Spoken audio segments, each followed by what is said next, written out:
তো খুব শীঘ্রই চাইবো যে অন্তত আগামীকালই আপনি আসুন, ইন্টারভিউ দিন এবং চাষিদের কথা শুনুন, চাষিরা কি বলতে চাইছে। যেটুকু আলু রয়েছে আপনারা অন্তত 2 থেকে 3% বা 2% আলু কিনুন, কিনে চাষিদের মানটা অন্তত বজায় রাখুন, যে আগামী যে 2026 সালে যে ভোটটা রয়েছে তাতে কিছুটা হলেও আপনারা ভোটটা পাবেন।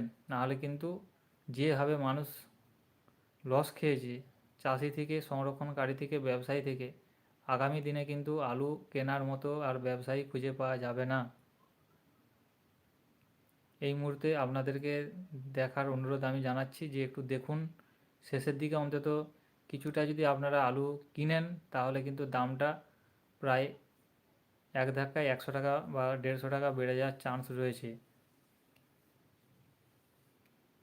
ইউটিউব কমিউনিটিতে দেখুন আমার সময় ছিল না, যে কারণে আমি দামের আপডেট